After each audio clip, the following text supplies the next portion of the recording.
ओम नमो भगवते वासुदेवाय। आज हम लोग तृतीय स्कंद के तृतीय अध्याय का 20वां श्लोक लेते हैं।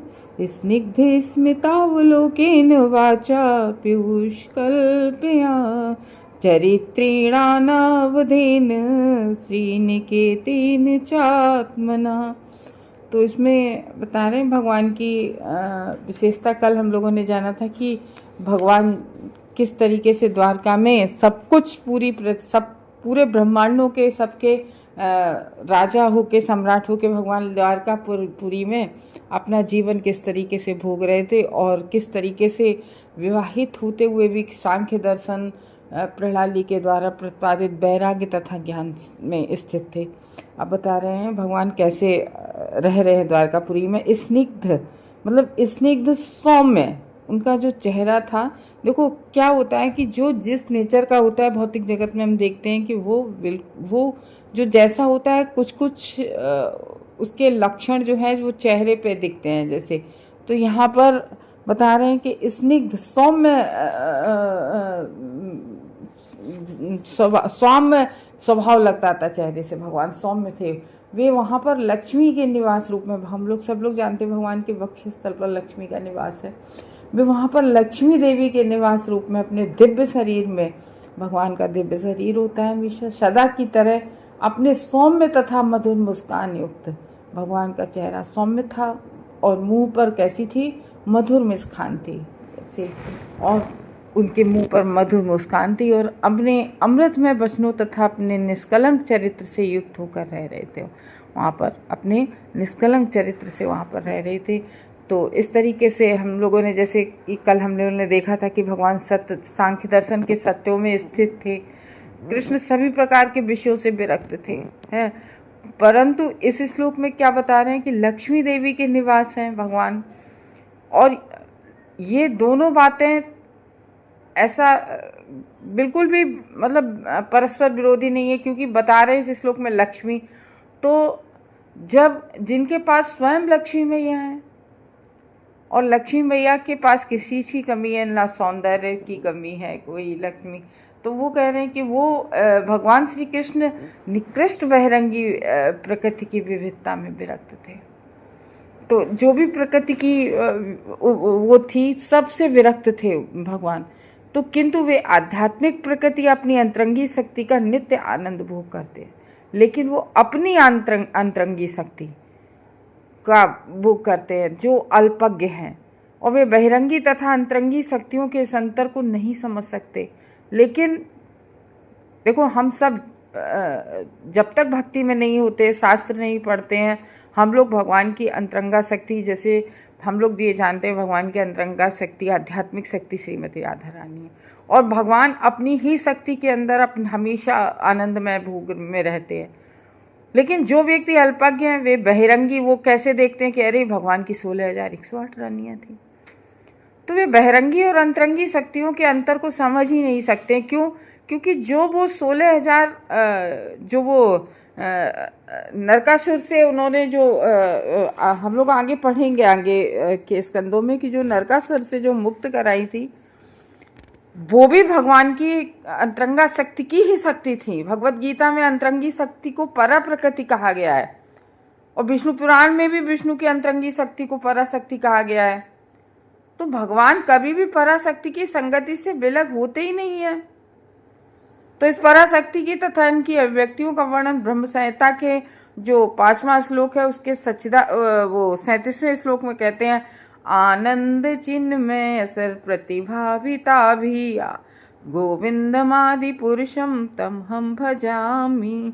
तो श्री भगवान नित्य आनंद में है, और ऐसे दिव्य आनंद से प्राप्त होने वाले आस्वाद से ज्ञात है कि बहिरंगी शक्ति की जो विविधता है, जो बहिरंगी शक्ति जो भगवान की बाहरी भौतिक शक्ति होती है, उसकी विविधता से निषेध के लिए आवश्यक नहीं है कि आध्यात्मिक जगत के सकारात्मक दिव्य आनंद का निषेध किया जाए।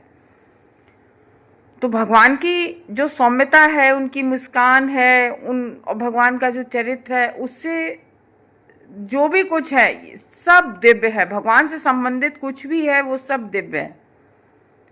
तो अंतरंगी शक्ति की ऐसी अभिव्यक्तियां वास्तविक हैं जिनका भौतिक प्रतिबिंब छाया मात्र क्षणिक रूप है, जिसमें हर ज्ञानवान व्यक्ति को विरक्त रहना चाहिए।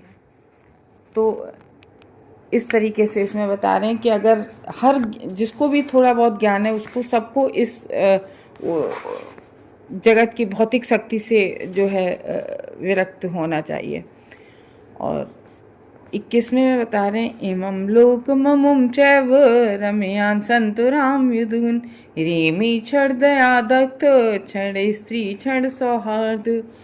तो भगवान ने इस लोक में और अन्य लोक में, यानी कि यहाँ और जैसे 3 लोग होते हैं भू भुव स्व, तो विशेष रूप से यदुवंश की संगति में अपनी लीलाओं का आनंद लिया है। क्यों? देखो भगवान तो सबको प्रेम करते हैं, लेकिन क्या है कि भगवान ने जो यदुवंश को आनंद दिया है, यदुवंश के साथ रहे हैं, उठे बैठे खाया पिया और उनके साथ अपनी लीलाओं का आनंद लिया। तो रात्रि में विश्राम के समय उन्होंने अपनी पत्नियों के साथ दाम्पत्य प्रेम की प्रेमी का आनंद लिया। और अब यहाँ पर क्यों कहते हैं रात्रि में विश्राम के समय? क्योंकि रात्रि हो या दिन हो, दोनों भगवान से ही होते हैं। अगर रात्रि ना हो तो हम लोग उस हिसाब से विश्राम नहीं कर सकते हैं। तो विश्राम के समय उन्होंने अपनी पत्नियों के साथ दाम्पत्य प्रेम की मैत्री का आनंद लिया।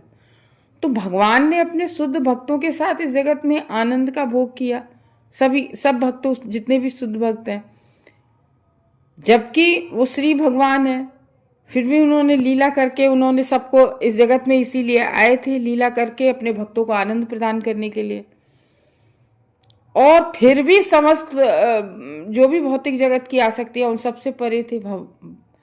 तो फिर भी उन्होंने पृथ्वी पर अपने शुद्ध भक्तों के प्रति अत्यधिक अनुरक्ति प्रदर्शित की और उन देवताओं के प्रति भी अत्यधिक अनुरक्ति प्रदर्शित की, जो समस्त भौतिक कार्यकलापों की व्यवस्था में शक्ति प्रदत्त निर्देशकों की भांति स्वर्ग में सेवा में लगे रहते हैं। सारे देवता हैं वो भगवान के निर्देशन के अनुसार भगवान की सेवा में लगे रहते हैं। भगवान ने जिसको जो कार्य सौंपा है वो अपने कार्य स्वर्ग में ही रहकर कर रहे हैं, जो समस्त भौतिक कार्यकलापों की व्यवस्था देखते हैं।